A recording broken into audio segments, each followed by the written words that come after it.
Hi, my name is Simon Tabazi, and I'm happy to be an RBC emerging artist. Since I was young, I just had like creative energy and I love stories. Halifax, it's a small film community. You do have the advantage of it being a small community, right? Like, everybody gets a chance. Short films are huge. Short films are a really big part of getting started and breaking into sort of film and TV. Like, I had done a bunch of student films that we didn't even put into festivals. We were just kind of making them for the fun of it. But they did kind of set up the groundwork for getting in front of the camera and just not being too afraid. Look, man, last favoring you out for good. All right? I said I'm done. I'm not like you. You're not like me. Yo, what's like me, man? Hey, what's like me? That moment where you do get the call and they're like, hey, they want to give you the role, seeing that it's worked, you know, because there's a lot of times it doesn't work. So it's just like, it's a great feeling, you know. I think I'm gonna bring them some up-home music, you know, show them how we do. 30, 40 years, if I could still be evolving and, you know, just kind of growing with the audience, right? That is the goal, right, for me, the work. The work is the goal.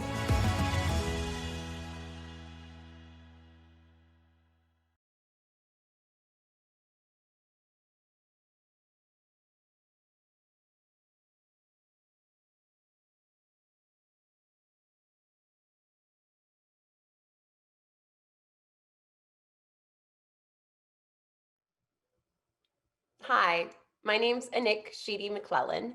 The Indigenous Realities live stream will be beginning momentarily. But last week, during the Black Realities live stream, so many of you sent in great comments and great suggestions for how you can make a difference in your communities, in your schools, with your families, with your friends. And we would love to be able to read all of them out to you now, but we can't. So here are just a few. Take action when we see injustice. Being silent and pretending that it isn't happening won't change or fix anything. It will just make it worse. Most people who are currently racist have been raised that way, and their racism stems from a lack of understanding. Don't be afraid to educate them. A student who identifies as Black said, "I would like someone else to stand up for me when someone is being racist to me. I would feel that I am not alone and that I have an army behind me that is going to support me." To practice anti-racism, we all need to come together. Engage in conversations, listen, learn, and reflect on people's experiences of racism and discrimination, even if it's difficult to hear or to talk about. Some things that we can do are spread awareness, correct others when you hear them say racist statements, and support the community. Educate. Share, listen. Thank you for sending in all of those comments and those thoughts. If you haven't signed into Meeting Pulse yet, I would invite you to do so now so that you can participate in the discussions there and you can ask questions. The Indigenous Realities live stream will be beginning shortly. Thank you.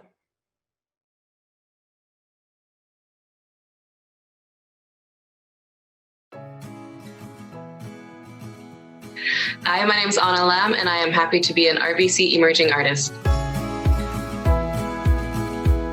We just did a northern tour, and a lot of people are like, I can relate to that. I have been through that. I felt that. To understand there's a balance to everything. There's so many things in my life that I'm passionate about, such as activism, talking about Inuit culture and bringing forward the injustices in our community, that I could do all that through film, and I can do what I love through film. To acknowledge how we're all facing different hardship and to have compassion and empathy. No matter what you're dealing with, you are not alone. And through community, we can see the light. You come from a small town and you're like, you don't expect something like that to happen. You don't expect to be a part of like something huge like that, but just an absolutely beautiful situation altogether. Auditions come and go. Don't let it take away from the fun of acting and your passion of acting. Trickster was so much fun. Trickster was such an amazing production to be a part of, and seeing how much conscious effort was put into making it a very safe space and a space that Indigenous creators and Indigenous actors and crew feel like they want to be a part of and feel like they're welcomed in. And this was family. It was family. You know, I didn't think you had a fun side. Them sound like fighting words. Well, I mean, you're all reclaimed this, decolonized that. You got it. Check this out. Hardcore resistance with a dash of sparkle, if you haven't noticed. So for any youth that see this video, I would hope that they take those chances, take those opportunities, and you never know where it's going to take you. You never know what's going to happen. That's how I got here.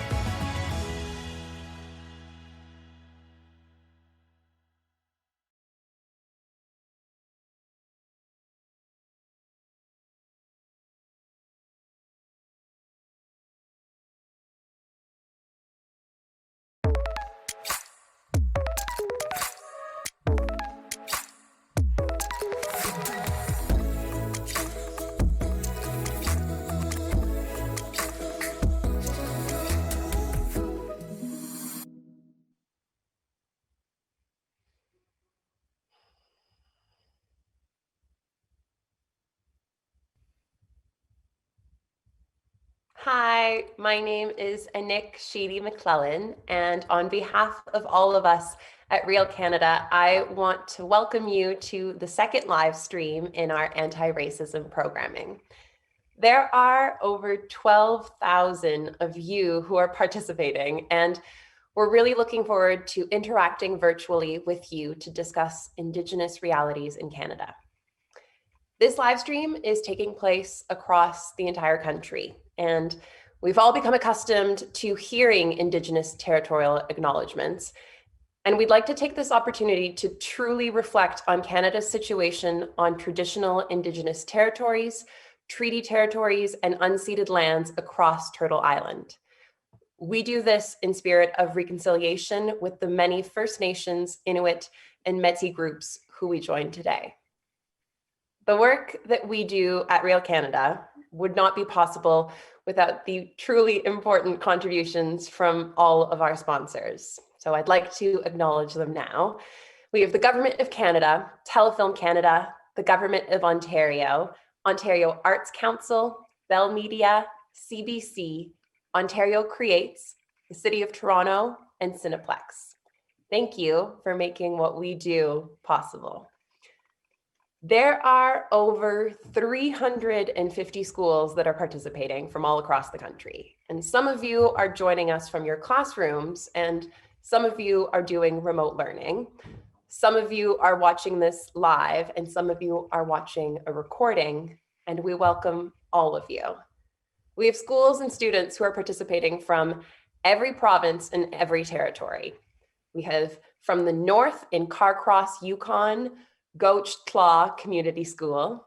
In the south, in Leamington, Ontario, we have Cardinal Carter Catholic Secondary School. In Middle Sackville, Nova Scotia, we have Millwood High School. And in the west, in Langley, BC, we have Walnut Grove Secondary. Last week, many of you participated in our first live stream on Black Realities with filmmaker Charles Oliver and our host, Garvia Bailey. It was a really meaningful conversation, and we enjoyed getting to connect with you so much, and we hope that you found it as powerful as we did. You sent in some really great comments and questions during that live stream, and we're so eager to hear what you have to say today. So if you haven't signed into Meeting Pulse yet, this is the time. I invite you to do so. So if you want to go to realcanada.ca/indigenous-realities, there you'll be able to connect with students across the entire country using Meeting Pulse. You can answer discussion prompts and polls, and you can submit questions for our guest today, Serene Fox. We'd also really like to encourage you to read each other's comments and each other's questions. We'll be addressing some of the questions and the discussion points later on during the live stream. And to begin the live participation in Meeting Pulse, I would invite you all to go visit the poll section and answer the very first poll. We would like you to Write 1 or 2 words that best describe how you felt after watching Rise Standing Rock Part 2. We'll be taking all the words that you submit and making a word cloud that we'll be able to share with you later on in the live stream. And now it's my pleasure to introduce you to the host of today's show. Ronnie Dean Harris, who's also known as Os12, is an interior and coastal Salish multimedia artist. He is an internationally recognized hip hop performer, an educator. He's facilitating dialogues between Indigenous and non-Indigenous artists and youth. And he's also a composer and an actor and a producer and an activist. We're so lucky to have him. Joining us from Vancouver, let's welcome Ronnie. Hi, Ronnie. Hi, Nick. How you doing? I'm great, thank you. Thanks for having me be part of this show. And Nick, we'll see you again later. Thank you very much. Hi, everybody. My name is Ronnie Dean Harris, aka Oz12. The ancestors know me as Quala and Malithuk, and my families come from Stalo, Statlium, Inklakapluk nations. More locally, my family comes from Coquitlam. My 3 times great-grandfather was Chief Coquitlam, where the town of Coquitlam gets its name from. And I'm coming to you live and direct from Chichilas, aka Squaquataquin, here in what they call New Westminster, where the Brunette River meets the Fraser River. And so I welcome all the 12,000 students from across the country who are participating with us here today. They always say that the first offering is time. And so I appreciate all these people here who've come to be part of this conversation. And to give some thoughts into this. And so today we'll be discussing Indigenous realities and anti-Indigenous racism in Canada. We want you to feel like this is a big conversation between and among us all.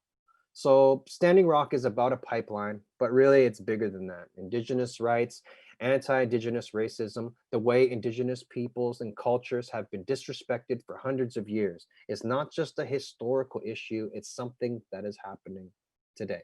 And so we're here to discuss racism. It's a difficult topic, whether you're Indigenous or non-Indigenous. So let's listen, let's be respectful of one another, and be open to learning. Let's approach it with curiosity and a shared responsibility for the outcome. So Rise, Red Power, Standing Rock Part 2 was a 1 episode of an 8-part documentary series, and Serene Fox was the host of that series. And she spent a lot of time at Standing Rock, like from Jump Street. And we're about to bring her on to talk about it with you. Serene Fox is an artist, an activist, and an ambassador, and she will be joining us in a moment from Toronto. On screen, she has hosted shows for Viceland and APTN and has been an ambassador for international brands such as Canada Goose, Nike, and has partnered with musical acts such as Buffy St. Marie and A Tribe Called Red. Here are some highlights of her work coming to you right now.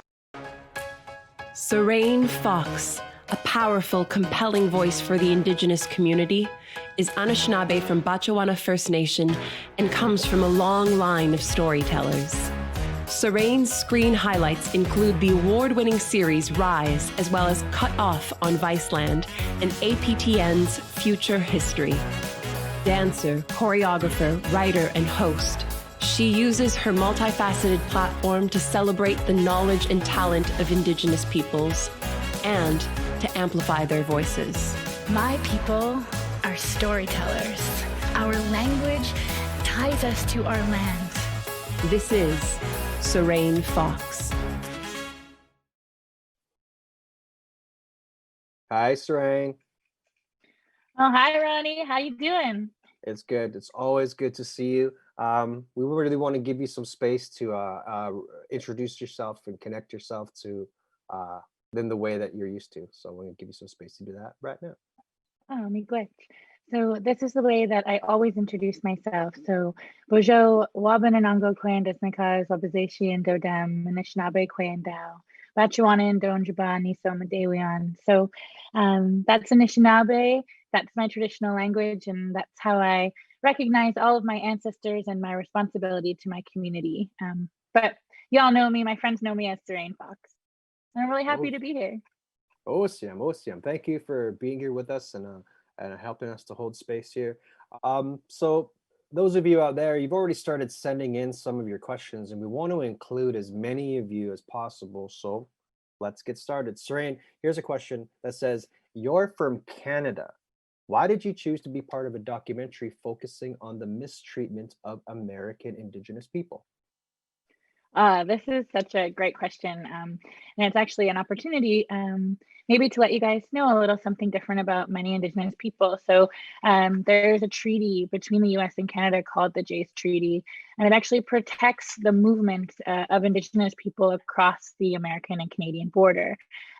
So the border doesn't really apply to Indigenous people. It was something that was manufactured from settlers who came here, and many of us, including the Mexican border, migrated traditionally across those borders, and our people are separated by a political border that isn't ours. So for me, doing a documentary on Indigenous people anywhere in North America is speaking up and standing up for my people. And I think I'm not Lakota, Dakota, or Sioux, but I am Indigenous, and I do think it is my inherent responsibility to use my platform and my voice to raise the voices of all Indigenous people. Right, and there's no border that can separate that need for us. That's a great answer. Last week, we invited some students from across the country to join us for a roundtable discussion about some of these issues. I'd love to show you a clip of that right now.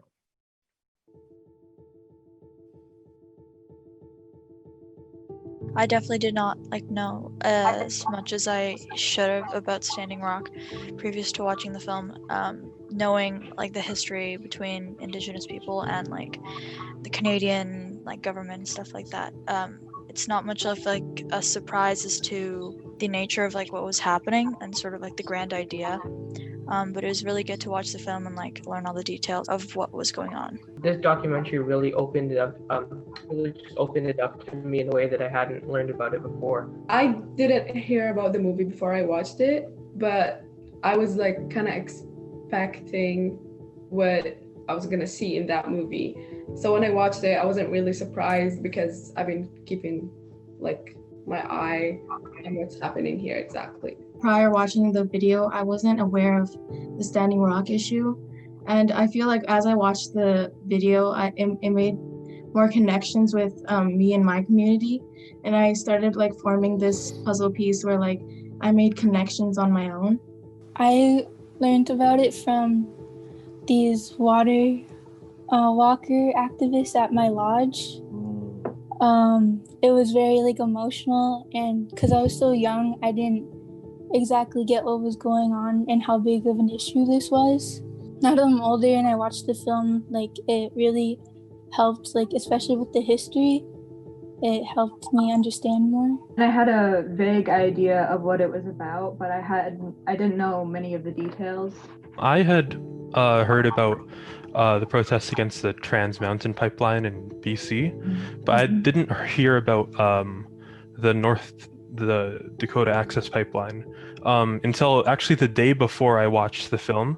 I was talking with a friend about environmental issues around the world, and it just came into conversation. Back when it was all going on, I had heard about it only through Facebook, through people back home, where I'm from, my First Nation, but I wasn't hearing about it in any news sources around me. It was just strictly through Facebook. I'm embarrassed to say I'm not very educated. I don't know still the full extent of what went on, and even today, what was the outcome. Don't ever be embarrassed about what you know. There's so much going on, and I always try to remember that there's so much that we already have in our hearts that we know, even as Indigenous people, we know what's happening to our earth. We know about all these issues, even if we're not, well-versed on all the names and the politics. But I just encourage you to keep listening, but don't be embarrassed.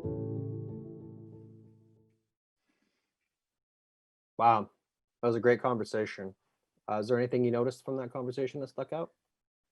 That conversation was just a little bit of fuel for me. I love talking to so many interested young people, and I love hearing young people's voices. But, I think one of the things that we all do is that we judge ourselves for what we know, and so then we silence ourselves, and we don't let ourselves get curious.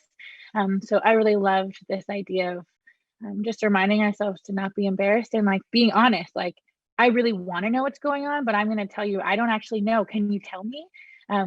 Sometimes we do this thing where we're like, oh yeah, I heard about that. I know.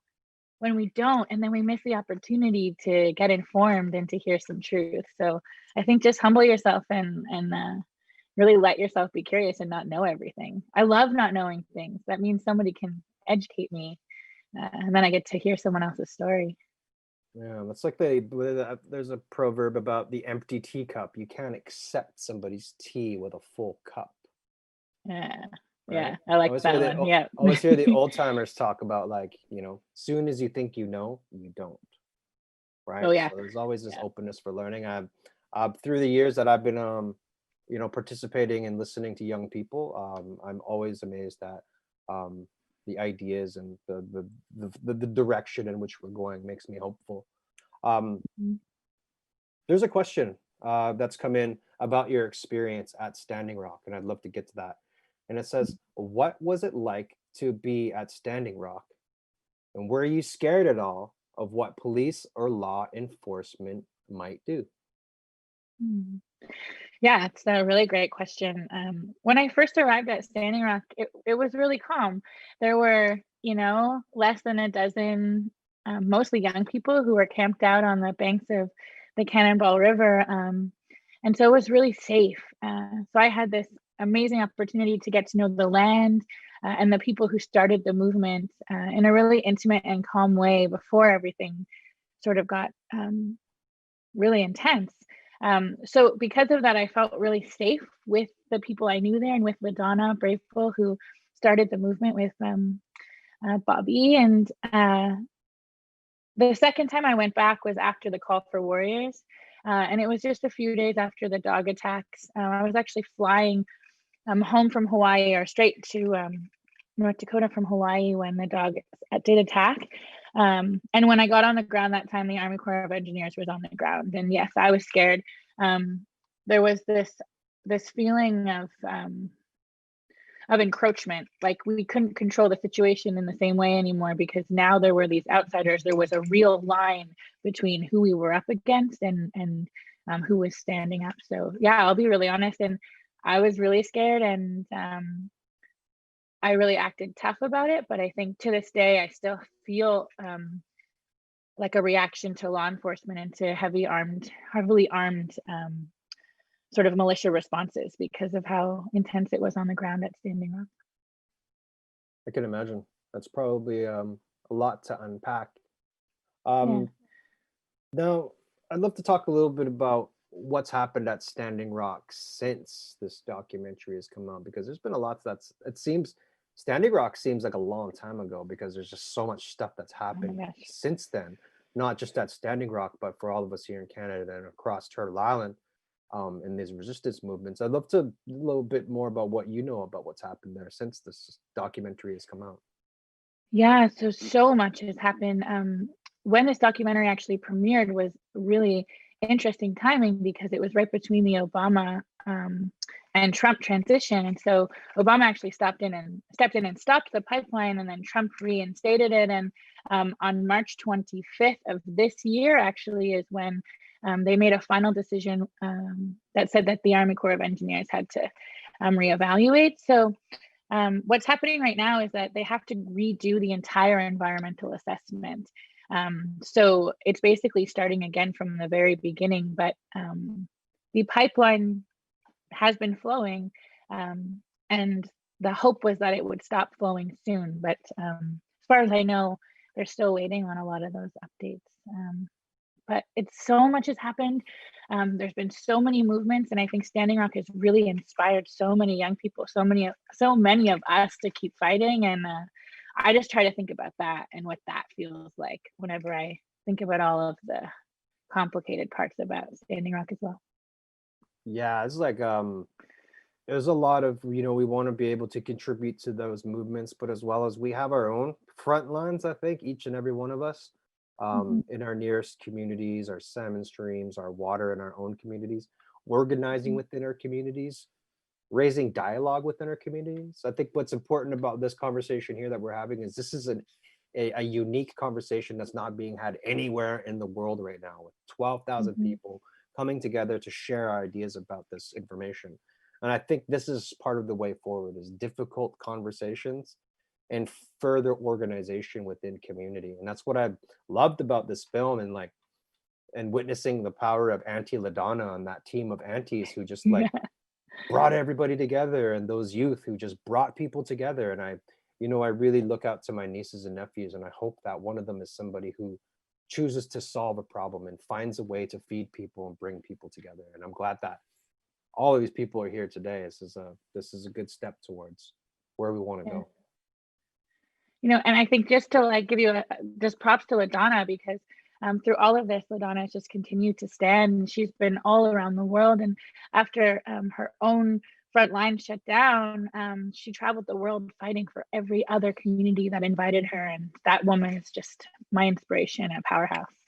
Yeah, shout outs to Auntie LaDonna and the council of aunties around those sacred fires, and to the councils of aunties that are all in all of our communities. And that I hope that people can learn to identify and learn from those people in their communities that are like Auntie LaDonna. Before we bring Anik back for a polling question, I want to read a comment from you guys out there. It goes like this: not a moment of activism, a moment of self-preservation. This quote stuck out to me as it shows the essence and depth of not only the protection of water and land, but the protection of life in the natural world and our earth. How can we be against that? Yeah, well said. Right? I think it can't be. Can't be. And I think, at the core of what we're talking about is large shifts in the way we look at our relationships and kinships to not just each other as human beings, but our kinships and relationships with earth, with land, water, stars, and the beings that inhabit it.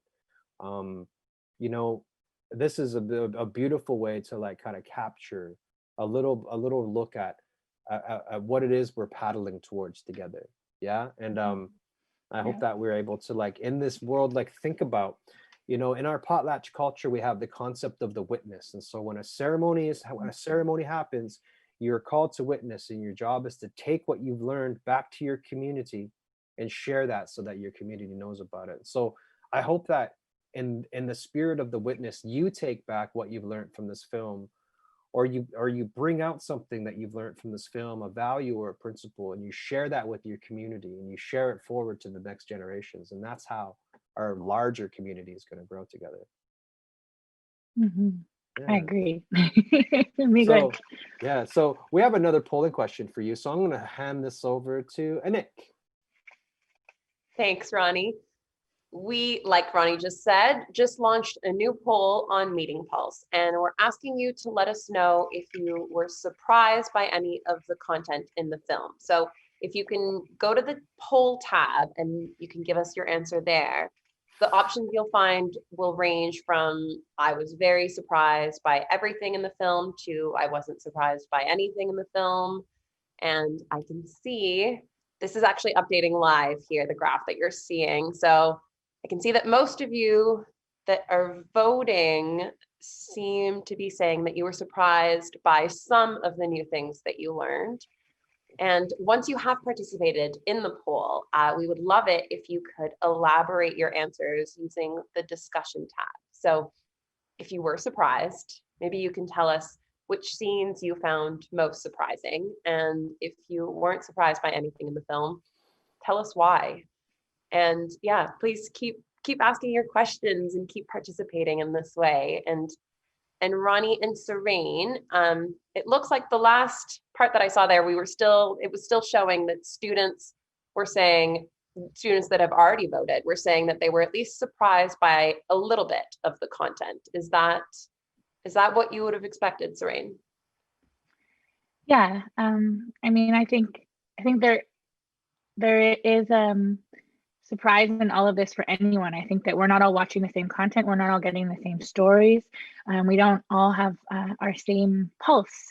And I think that that's why it's so important for us to be able to like have documentaries and have these moments to view into other people's lives so that we can be shocked and surprised and moved into action. And I think that's the only way that we get stronger together as communities, is to really talk about our truth and bear witness, as Ronnie was saying, bear witness to each other and be vulnerable with each other. So I'm happy that there are people who are surprised, even though I wish that this was like old news and that everybody knew it. I think if there's someone out there who doesn't and they're surprised by that, the mistreatment and the injustice, then hopefully it moves them into action.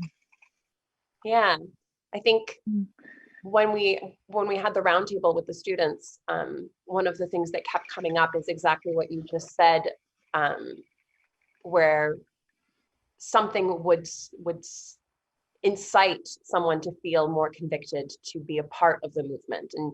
And I think that if this film can do that for any of you at home or in your classrooms, that's what we make documentaries for. Ronnie, what do you think? Were you surprised, or is that kind of the poll results that you would have expected?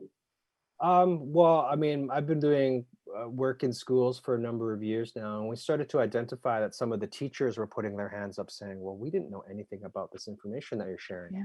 And so we were able to develop our programming to do professional development. And that shows that there's a gap in our education system, in the general narratives that are being created. And I think, we're largely arbitrarily connected by politics, but we're inherently connected by narrative and stories and the way that we're connected together.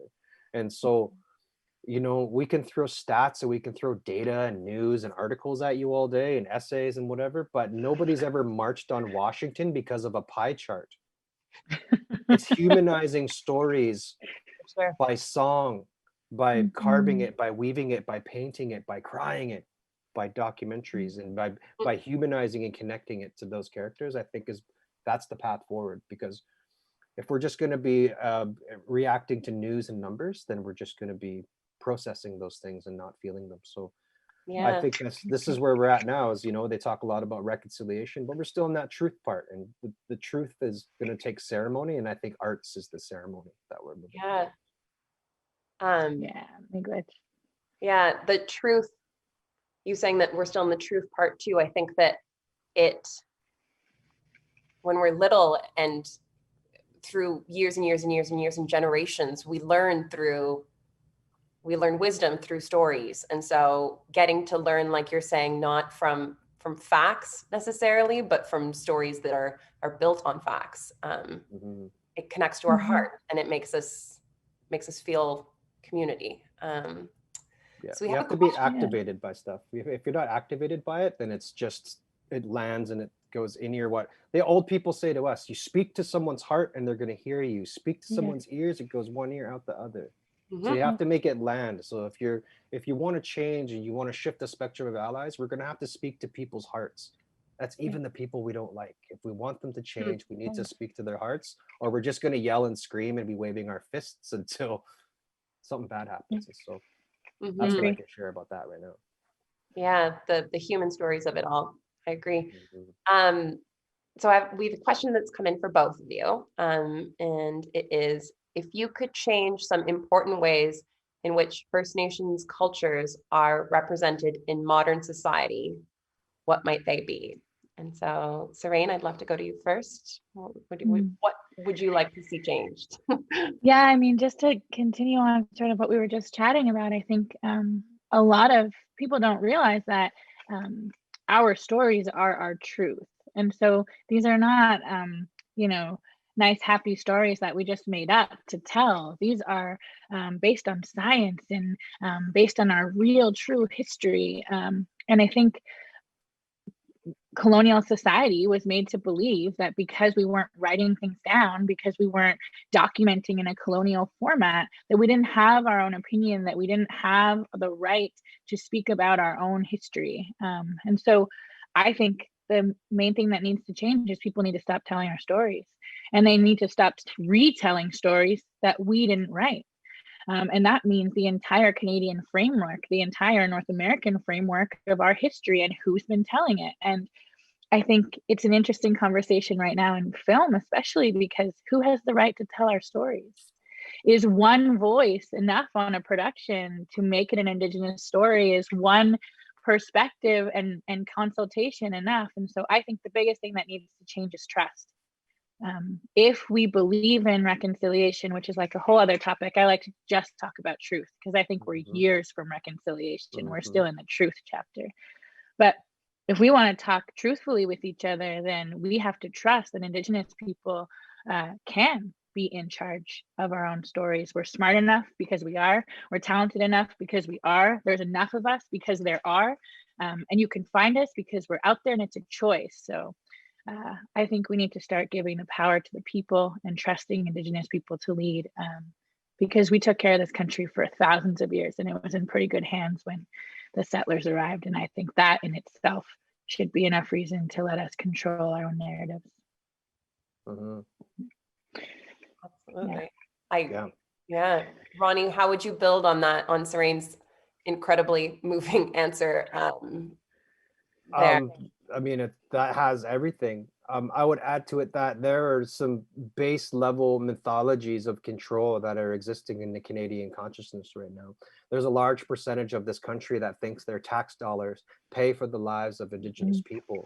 So right off the subset of our relationship and kinship, people look at Indigenous people like we're a debt, like we're a burden, which could be farther from the truth if you studied Canadian law and the system of this law, the way our trust funds, treaty sources, plus the misappropriation of funds and resources that make Canada possible. Canada is possible because of treaty agreements that our ancestors made on our behalf.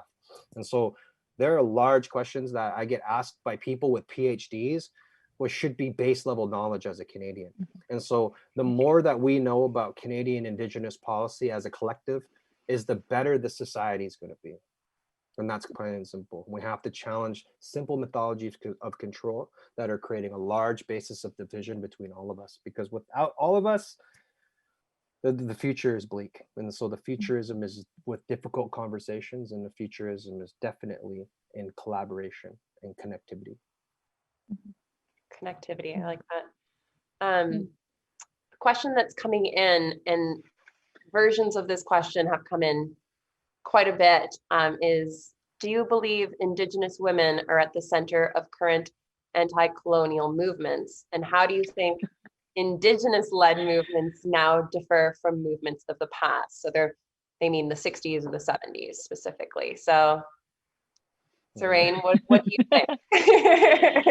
Yeah, I mean, I think the moment that we had first contact was the moment that our visitors realized the power of our women. And so I think the destruction of matriarchal societies was purposeful because of the strength and impact and influence we had on our communities. So yes, Indigenous women and young people are rising, but not out of nowhere. We're just returning to our systems, the things that were outlawed, our ceremonies that uplifted women, and the ways of knowing and being, and the teachings of caring for life.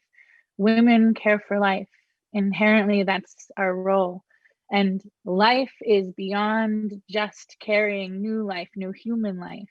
Life is all of our relatives, from the tiniest little molecule in the earth, like the littlest bit of sand, to the stardust that we also have to take care of all above us. Like all of that is our responsibility as human beings.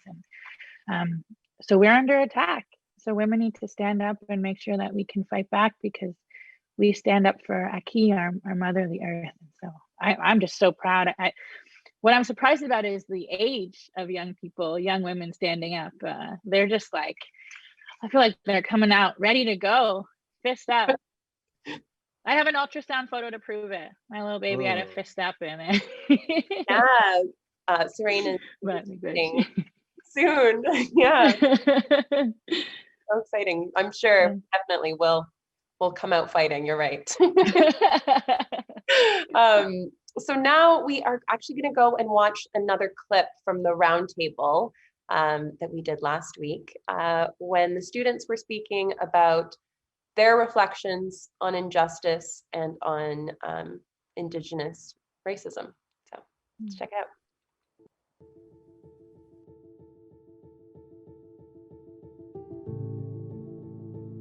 We kind of all have an entry point to injustice in this world, whether it's in our communities, or it's in the country or the province, or it's injustice that we face, up close.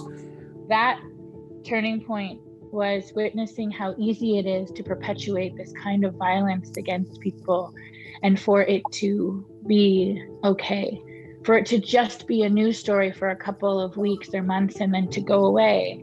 It made me realize how they're still trying to eliminate us. They're not helping us with finding the missing and murdered. They're not helping us heal from the trauma in the past. That just goes to show that they think that the Indigenous peoples are expendable. They think their land is expendable. I was living in Southern Ontario back in 2016, and I was viewing an apartment, and the landlord, I don't know, just the color of my skin, she asked me if I was Native, and I said yeah. And she asked where I was from, and I just said Manitoulin Island. She thought that we still used horses to get around. She didn't know that we drove vehicles, and she went on to ask me, were you able to get here? Your horses came all this way? Just not educated on us at all. Raising our voices and being honest about our thoughts puts us in a vulnerable place. So I want to acknowledge all that. The adults should be taking care of you in your future so you can be kids. So I promise you that that's the work I'm going to continue to do. And I'm just inspired by y'all. So miigwech.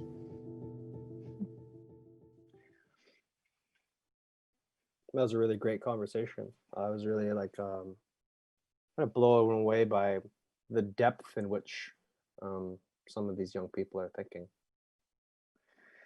Yeah, and rewatching that clip, I just realized that it goes beyond an education. Like hearing her tell that story again, I realized that that's purposeful. Of course, that woman knew that, or I have to assume that woman knew that Indigenous people can travel in cars and not on horses, but we can use this idea of uneducated opinions and ideas to really hurt people. And so rewatching that, I just got full goosebumps. Like I got emotional because I was like, that was just a way to hurt that young person. And I don't want that for our young people. They teach us young, you know what I mean? Like I was reflecting upon my first run-in with the cops was being at a swimming pool and having them call the cops on me and my cousins, and that look of racism and stuff. I didn't really notice it, so my partner would point it out sometimes, like, that person's being racist to you, and I'm maybe normalized by it now to the point where now I'm starting to reflect on it and started to sort of wanting to stand up. And now seeing young people really inspires me to expect more from myself, for more justice for my own self, which is great. Yeah. And I think that's important, like what your partner does too, because I still get followed around when I go into a never fail Shoppers Drug Mart or grocery shopping, and to have someone who notices other than me sometimes can just make you feel a little safer, like someone just that person's following us, right? And you're like, yeah, that's what's happening. And so maybe if any of you guys are out there and you see that happen, be an ally. Just you don't have to create a ruckus, just notice it, because I think we're less alone in it. We know it's happening, it's just still happening. And I think our young people are really vulnerable in that way. And so we need allies to make us feel safe, but also stand up for us when those things are happening unjustly. Yeah, I mean, even as an adult, there's times when you go into certain parts of the community and you have to tuck in your indigeneity a little bit just to you just rather not deal with it sometimes. Right, that's right. Someone asked me what reconciliation looks like to me, and I said it's when you will trade spots with our most marginalized people. It's when you willingly trade spaces with our most marginalized. And it was a group of bankers, and they got pretty quiet after that. I'm not surprised. A lot of questions are coming in still, and a lot of you out there are asking how you can get involved. And here's one comment. It made me realize how much I take water for granted. I'm going to really reflect on how I have taken advantage of the land as a settler and look into how I can be an ally. Wow. Yeah. Water. I think water is if you want to get anyone involved in activism, threaten their water source. We've seen it time and time again, and I think what's so interesting for me is that we as Canadians have been collectively outraged about water so many times, just not about Indigenous access to water. And so that is a statement about how we feel and think about Indigenous people's right to live. There are so many movies written about things like, Aaron Brockovich or Walkerton, all of these things that we kind of know. And if you don't know out there, there are times when large populations didn't have access to clean water, what was happening in Flint, Michigan. But there are hundreds of communities in Canada who do not have access to clean water.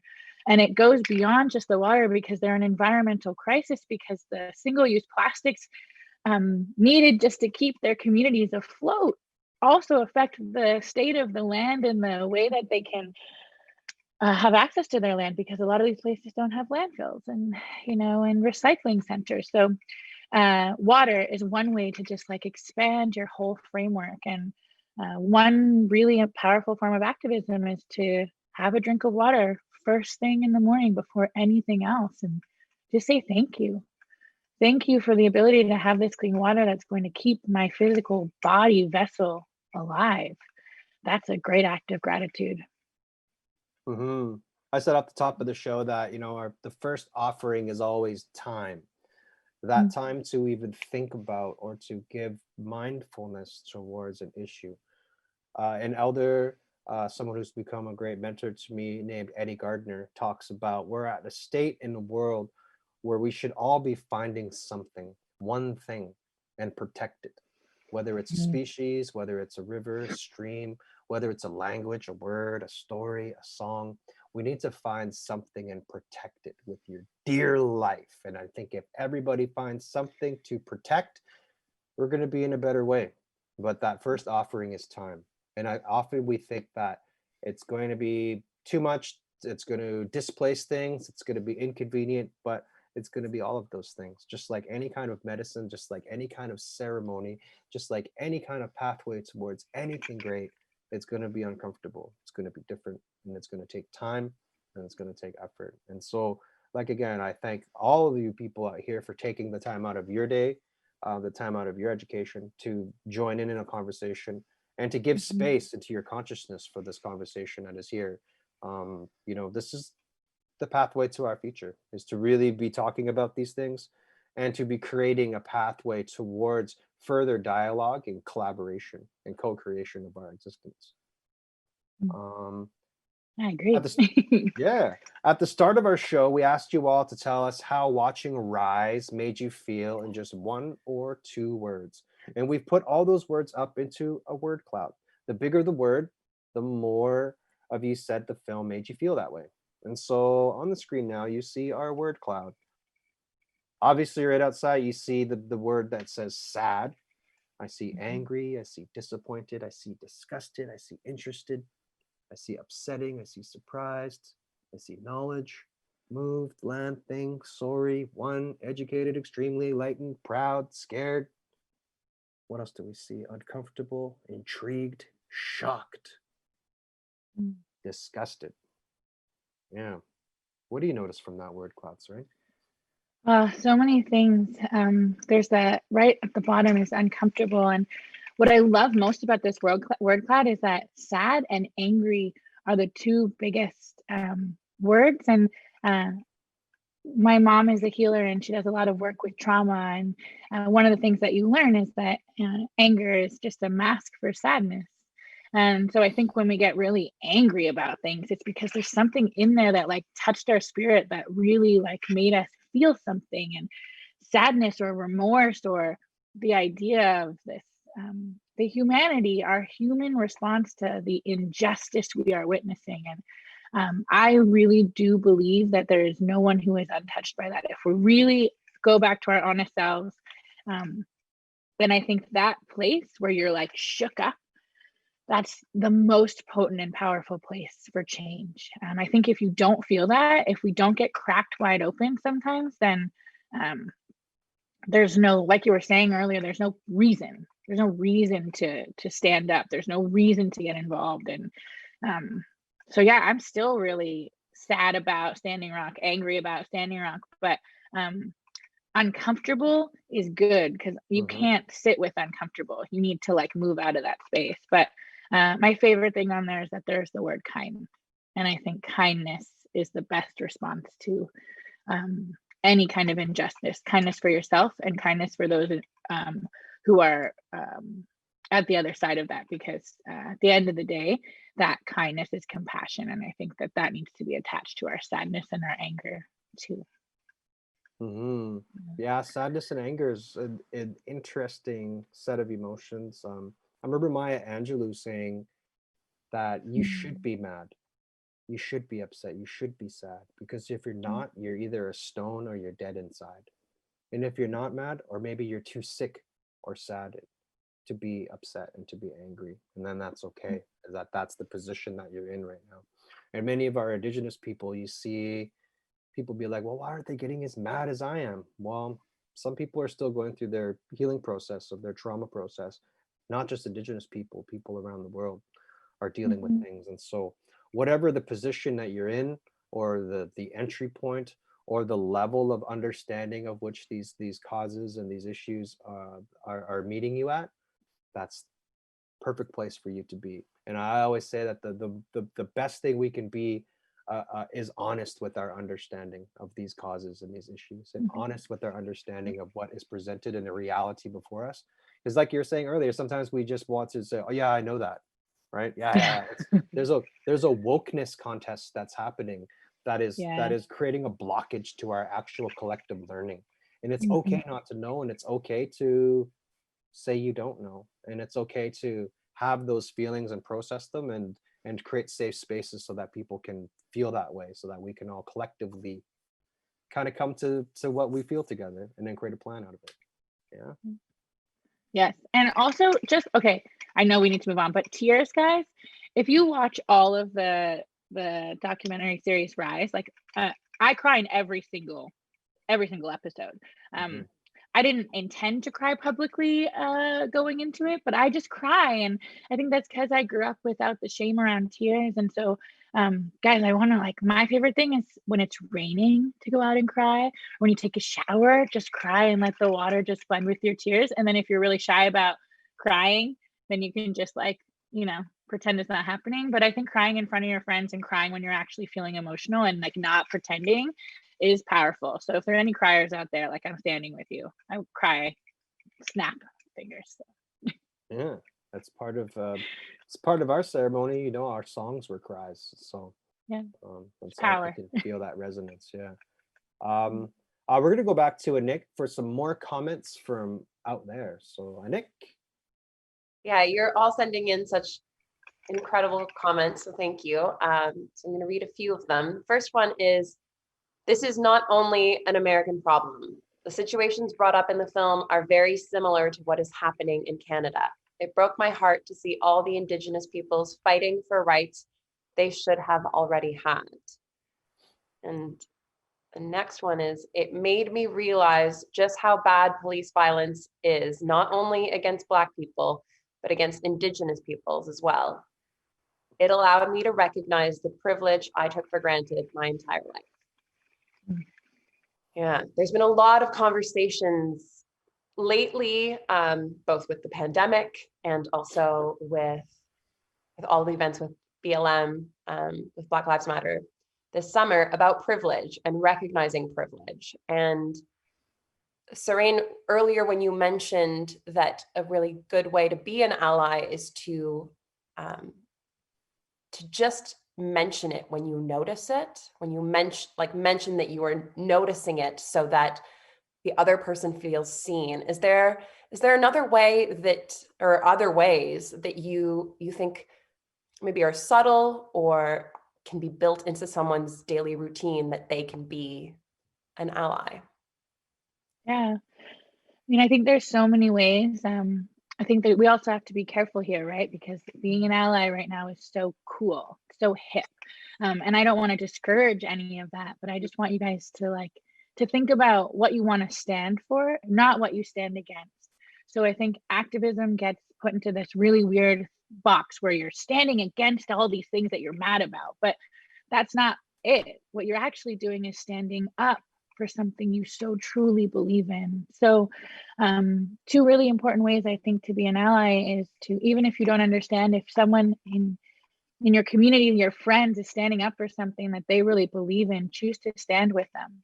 Choose to educate yourself and just stand with them. And if you see they're the only voice, then try to help others to stand with them too, and create a safety net for maybe just that one voice. Maybe it's just like one thing in your school that needs to be changed. There's like a racist mascot, you know, maybe it's something that you see, and then instead of standing up for all by yourself, you seek out the people who might have already been trying to change this. So maybe you find the Indigenous people in your school and you're like, are you offended by this?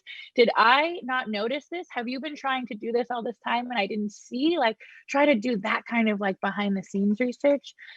But I think another really important way that we already mentioned is just that being seen, but that also means bearing witness. So if you see something happening and there's a safe way to just stand there and watch, you know, or take out your phone. We saw so much of this summer, you know, if you can be the witness, just make sure that you're not just viewing with your phone.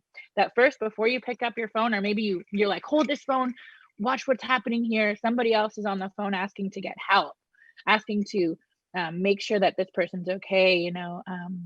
But ever since I was little, like if my mom thought that something was going down, Indigenous or not, we stopped and we stood there, even if it was just making our presence be there. So whatever was happening was not happening unattended. So you can really be an ally just by bearing witness.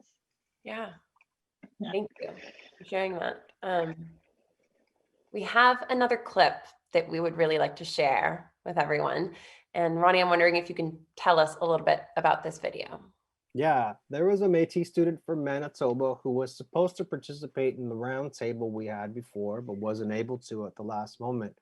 But he really, really, really wanted to participate. And he sent us a video question. We're going to play that right now.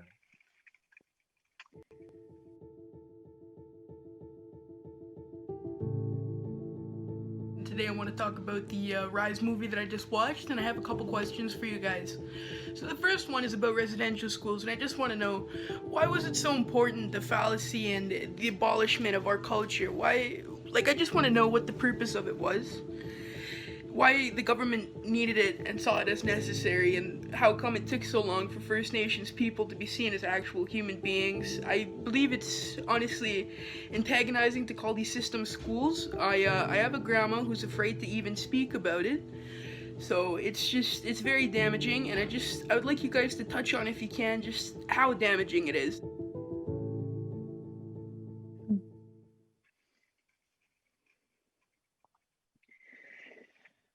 Yeah, I mean, these are the policies that were purposefully implemented to eliminate Indigenous people, not just our culture.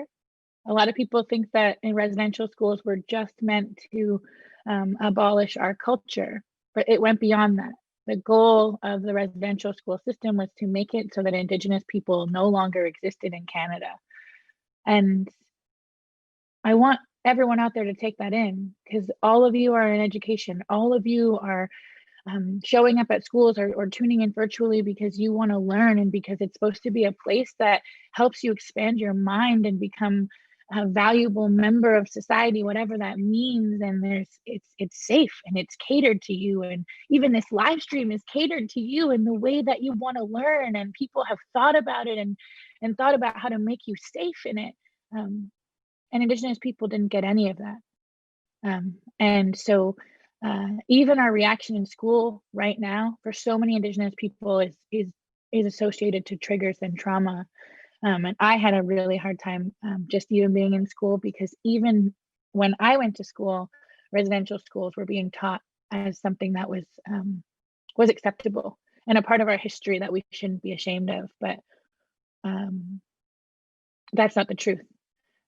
The truth is that residential schools were purposeful and they were intentional. And in order for us to heal all of the harm, we need to talk about the truth of why it happened. And we need to acknowledge that everyone who was touched by a residential school, which means every single Indigenous person in this country, has the right to heal and the right to to figure out what the narrative looks like in that. And we're only just beginning, to see what that really means. Mm-hmm. Yeah, there's a dominant narrative that exists out there, which is largely handed out through our education system, but the larger collective of the Canadian story has some holes in it. It's a large blanket that kind of encapsulates a lot of difficult histories and threads. And I think where storytellers and where each of us are important in our communities is to reframe those stories and relationships between each other. Without a full story, I don't think we have a healthy society going forward. Mm-hmm.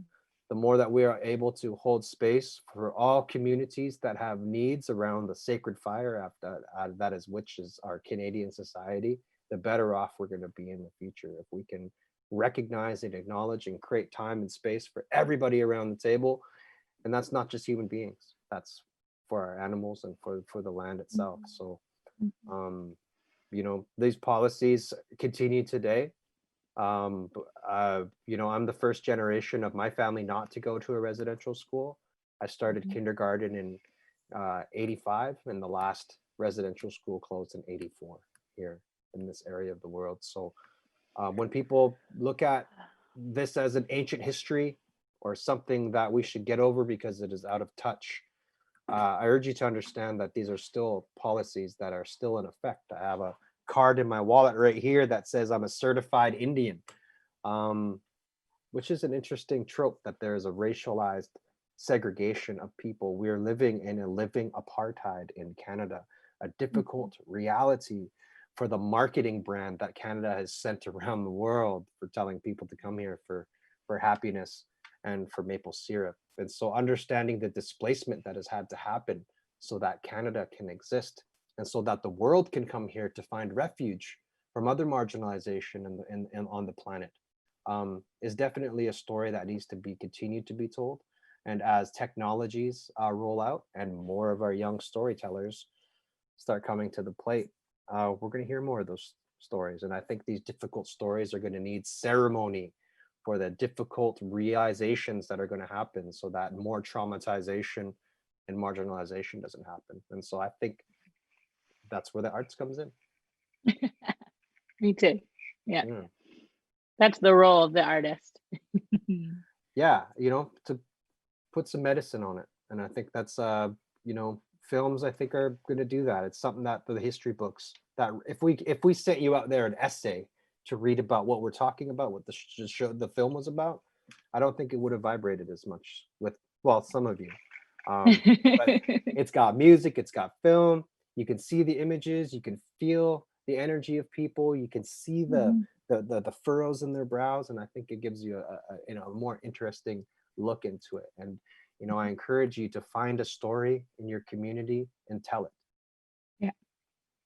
Yeah, me too.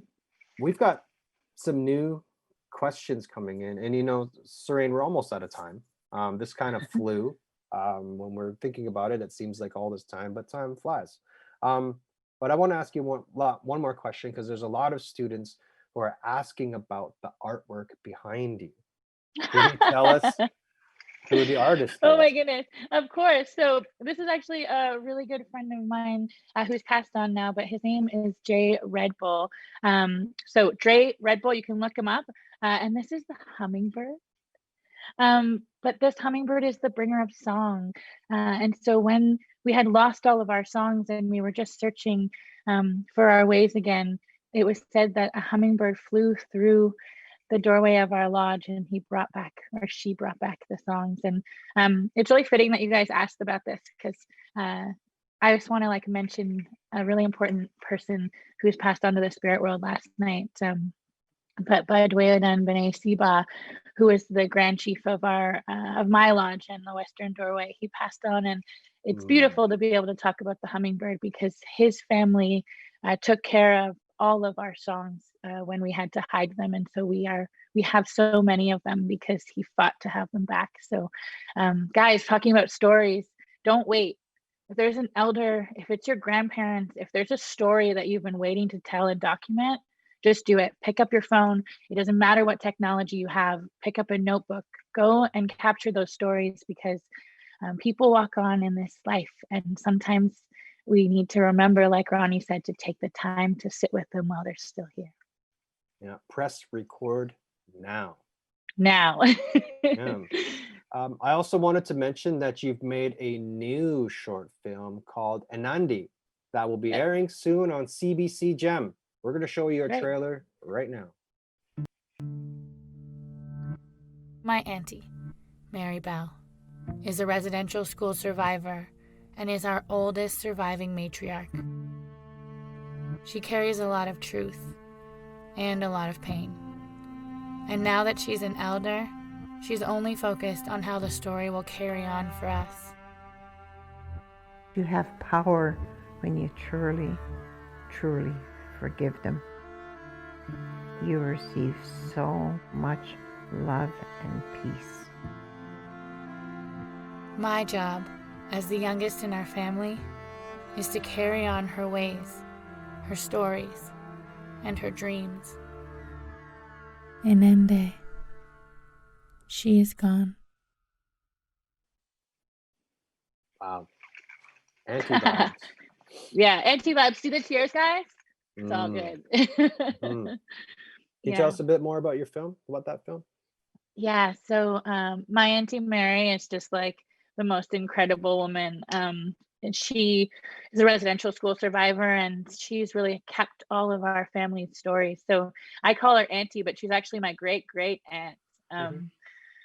So Anandi was just this opportunity to go and, like I was telling all of you guys to do, to sit with her and to listen, and to make sure that while she was still here, I took that story of her experience in residential school so that I would hold on to it and she didn't have to anymore. And that for my children, I could continue to tell that story so it never happens again. I find that asking the old people questions really activates them. Oh, yeah. When you ask an elder a question, just be prepared to sit there for a while when you ask some questions. Oh yeah, my crew, like I had to warn them, and I think even though I warned them, there were days when my auntie would just have been going on for like 4 or 5 hours, and I would see them just be like, I'm like, guys, no, it's good, it's good. She's still got it. I go through, because I'm a researcher by hobby, by trade, and I listen to a lot of ethnographic or like field research tapes, and sometimes you'll be like, oh, she's going to tell the part of the story, and then like 3 tapes and hours later she'll come around to the story, so yeah, recognize that to make this film probably a lot of hours had to be cut, and then ask your elders questions. That's going to activate them. They're sitting there waiting for you to ask them something. They're sitting there and waiting to pass you knowledge, to pass you some of this wisdom. And so I would go right after this, go and ask your elders a question.